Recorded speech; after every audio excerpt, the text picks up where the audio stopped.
Idea नहीं है।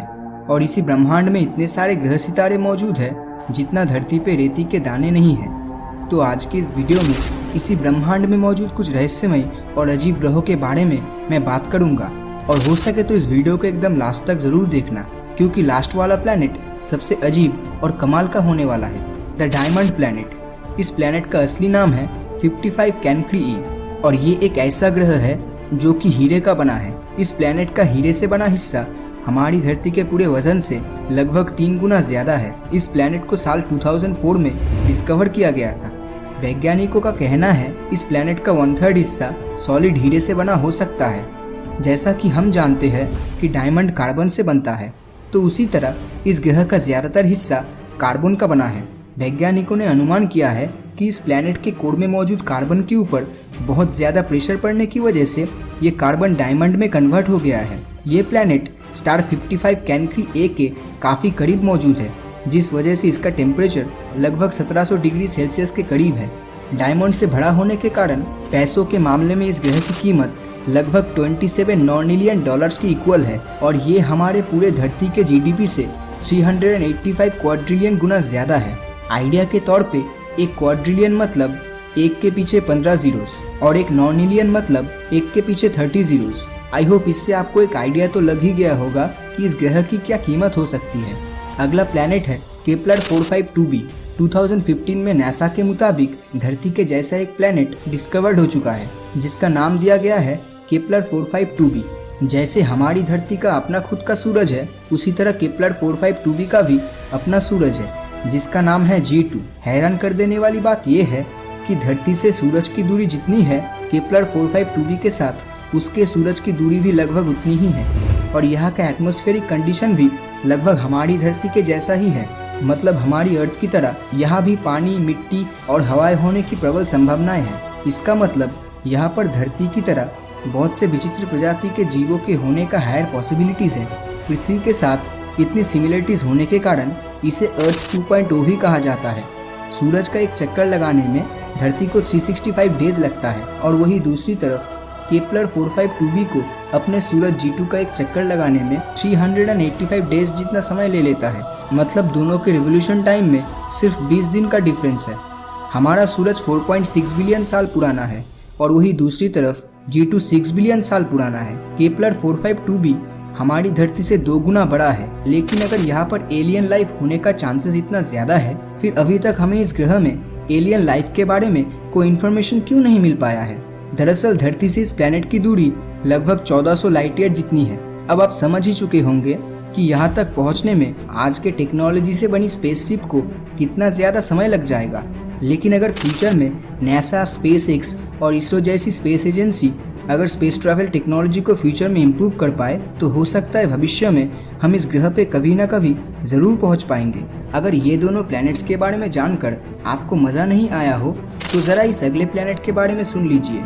ये ऐसा प्लैनेट है जहाँ पर बारिश जरूर होती है, मगर वो पानी का नहीं बल्कि कांच की होती है। असल में इस ग्रह का वायुमंडल सिलिका के पार्टिकल से बना है और ये सिलिका रेती में पाया जाता है। और ये कांच की बारिश कोई मामूली बारिश नहीं है, क्योंकि यहाँ पर हवाएं लगभग 8700 किलोमीटर पर आवर के रफ्तार से बहती है। आइडिया के लिए बताना चाहूँगा, ये स्पीड साउंड के स्पीड से लगभग 7 गुना ज्यादा है। सुनकर यकीन नहीं होता है ना, लेकिन सच्चाई यही है। एक सेकंड के लिए इमेजिन कीजिए आप एक ऐसे प्लैनेट पे हो जहाँ पर ये सिलिका पार्टिकल कांच के रूप में आसमान से गिर रही है, और वो भी साउंड के स्पीड से 7 गुना ज्यादा तेजी से। ये तो इमेजिन करने में भी डर लगता है।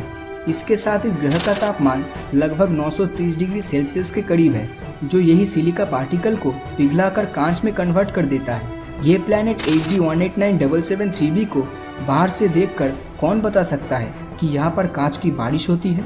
अगला प्लैनेट है ग्लीस 436b। इस प्लैनेट को 2004 में डायमंड प्लैनेट के साथ ही डिस्कवर किया गया था। इस ग्रह की खासियत ये है कि ये एक आग में जलने वाला बर्फ का प्लैनेट है। अब ये सुनकर हर कोई बोल सकता है कि भाई ये क्या बकवास कर रहा है, ग्रह पूरा बर्फ से बना है और फिर भी जल रहा है। लेकिन यकीन मानिए फ्रेंड्स, यही इस ग्रह की खासियत है। और इस प्लैनेट का एवरेज टेम्परेचर 450 डिग्री सेल्सियस है। मतलब पूरी तरह बर्फ से ढका हुआ प्लैनेट, जिसकी एवरेज टेम्परेचर पानी के बॉइलिंग पॉइंट से 4 गुना ज्यादा है। लेकिन आखिर ऐसा कैसे हो पाया है?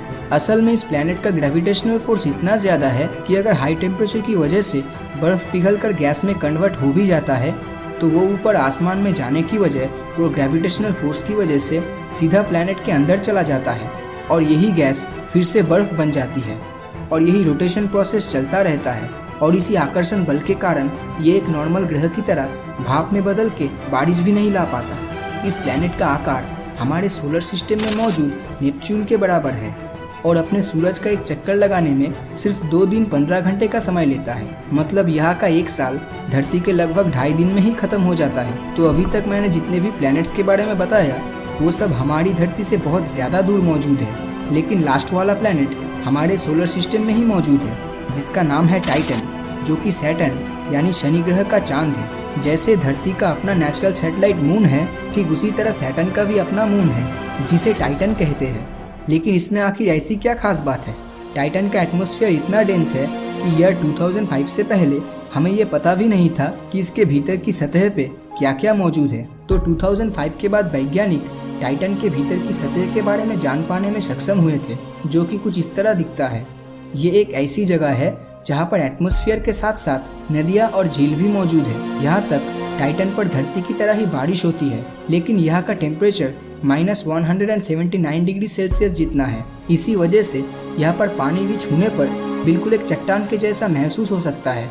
और यहाँ पर natural gas methane gaseous condition में नहीं बल्कि लिक्विड स्टेट में रहता है। तो अब तक जो रिवर, क्लाउड्स और लेक्स की बात कर रहा था वो असल में पानी का नहीं बल्कि मीथेन गैस का बना है। अब तक टाइटन ग्रह के सिर्फ 20% रीजन के बारे में ही साइंटिस्ट जान पाए हैं, लेकिन सिर्फ उसी 20% रीजन में इतना ज़्यादा नेचुरल गैस मौजूद है जो हमारी पूरी धरती में मौजूद नेचुरल गैस और तेल से 100 गुना ज़्यादा है। जिस तरह हमारी धरती पर नेचुरल रिसोर्सेज की कमी दिखाई दे रही है, उस हिसाब से भविष्य में टाइटन ग्रह पर स्पेस मिशन करना इंसानी सभ्यता के लिए बहुत ही फायदेमंद हो सकता है। और टाइटन के बारे में सबसे अजीब बात यह है कि आप चाहे तो टाइटन पर उड़ भी सकते हैं। असल में टाइटन का एटमॉस्फेयर इतना ज़्यादा डेंस है और दूसरी तरफ यहाँ का ग्रेविटी उतना ही कम है। तो इसी वजह से अगर आप अपने दोनों हाथ और पैरों में पंख लगाकर उड़ने की कोशिश करते हो तो आप आसानी से टाइटन के एटमॉस्फेयर में उड़ पाएंगे किसी पंछी की तरह, जो हमारी धरती पे कर पाना लगभग नामुमकिन है। तो इन सारे प्लैनेट्स में से आपको कौन सा सबसे अच्छा लगा नीचे कमेंट करके ज़रूर बताएं। और अगर ये वीडियो